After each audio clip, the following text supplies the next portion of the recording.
Salut, c'est Marco de Tap4Phone. Aujourd'hui, petite vidéo de déballage du Oppo Color C, un mobile que vous retrouverez prochainement en vidéo de test. Donc un mobile qui m'a été fourni directement par la marque, je tiens à les remercier, Zoppo, donc qui joue le jeu, donc on verra ce qu'il en est lors du test. C'est pas la première fois que je teste des mobiles de la marque Zoppo, donc jusqu'à maintenant ça s'est toujours bien passé parce que le mobile était doté de bons rapports spécifications prix. Donc on verra ce qu'il en est justement avec le Color C. Ça fait partie des derniers nés du constructeur chinois. Un constructeur chinois qui est très énervé, on le voit notamment puisqu'ils ont vraiment des ambitions pour la commercialisation en Europe. On les avait retrouvés déjà sur le salon MWC à Barcelone en 2015.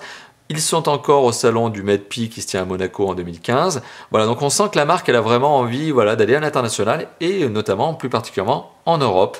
Probablement plus en Europe qu'aux États-Unis d'ailleurs, puisqu'on les retrouve forcément sur les salons européens et moins quand même sur les salons américains. Alors le téléphone, je vous l'ai dit, je suis déjà en train de le tester.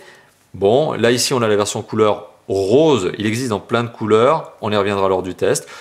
Couleur originale, justement, très girly, très féminine, hein, forcément aussi, mais c'est pas un problème, ça va pas m'empêcher justement de le tester. Ça je le mets de côté. J'y reviendrai lors du test, je vous dirai mon sentiment, donc je vous donnerai mon sentiment lors du test. Pour le moment, il est encore un peu trop tôt. Alors le téléphone, il est emballé dans cette petite boîte, très originale au niveau du packaging aussi. Sur la face avant de la boîte, on retrouve le marquage Oppo, c'est bien la marque, Color C, c'est le modèle. On retrouve tout un tas de specs et c'est ça qui est intéressant. On apprendra notamment que le téléphone est à 4G LTE. On reparlera lors du test, justement de cette connexion, on parlera des fréquences couvertes. On apprend que c'est un dual SIM, qu'il est doté d'un écran de 4,5 pouces avec une résolution FWVGA. 1 Go de RAM, 8 Go de ROM, on verra combien reste véritablement d'espace disponible lors du premier démarrage. Android 5.1, et oui, il est bien doté d'Android 5.1, il est déjà à jour. Une batterie de 1700 mAh, a priori c'est peut-être un peu léger. On a sur le côté gauche de la boîte toutes les déclinaisons couleurs, on retrouve du blanc-gris, du rose-blanc, du bleu-blanc, du jaune-blanc et du noir-noir. Ça ce sont les différentes déclinaisons. Bon, sur le côté de la boîte, il n'y a pas grand-chose de plus à dire.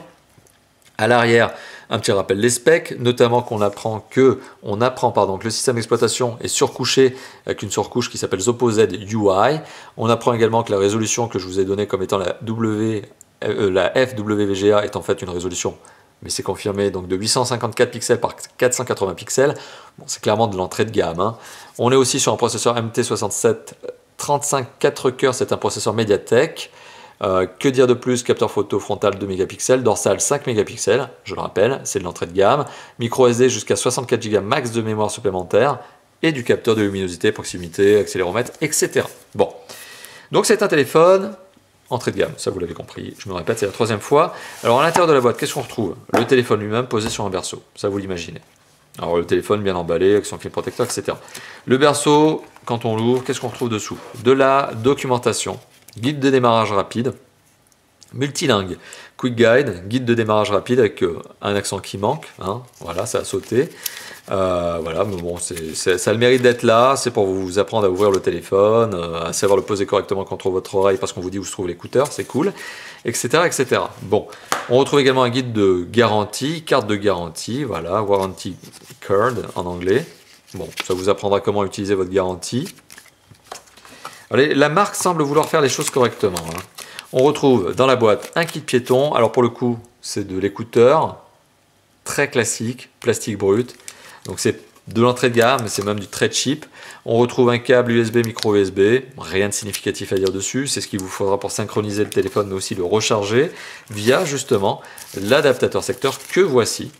Format Europe, donc format France. Le plus classique du monde, avec un connecteur USB pour mettre le câble en lui-même, avec le marquage Oppo, ce qui prouve que c'est pas de l'adaptateur secteur au rabais acheté à la tonne sur les marchés chinois. Il s'agit même d'un petit, voilà, il y a un petit marquage, ce qui prouve que la marque elle a le soin de ce détail. Ça vaut rien du tout, un marquage comme ça vaut 1 centime à faire, mais bon, bah voilà, ça prouve que la marque elle a envie de faire les choses correctement. Je trouve ça assez positif. Voilà. Donc rappel de ce que l'on retrouve dans la boîte, adaptateur secteur, kit piéton. Très cheap quand même, très cheap, hein. Il n'y a même pas besoin de le tester pour le savoir. On retrouve également un câble USB, micro USB, de la dock, hein, en veux-tu en voilà, je ne sais pas si c'est le plus important, le plus intéressant. Et on retrouve le téléphone, sur lequel je reviendrai notamment lors du test, donc le test du Zoppo Color C. Voilà, merci à vous d'avoir visionné cette vidéo, je vous dis à bientôt donc pour le test, mais bien sûr à bientôt pour d'autres présentations et d'autres déballages. En attendant, Merci d'avoir visionné la vidéo, je me répète, hein, mais n'hésitez pas à liker, partager, commenter la vidéo et à vous abonner à notre chaîne YouTube. Allez, à bientôt, ciao ciao.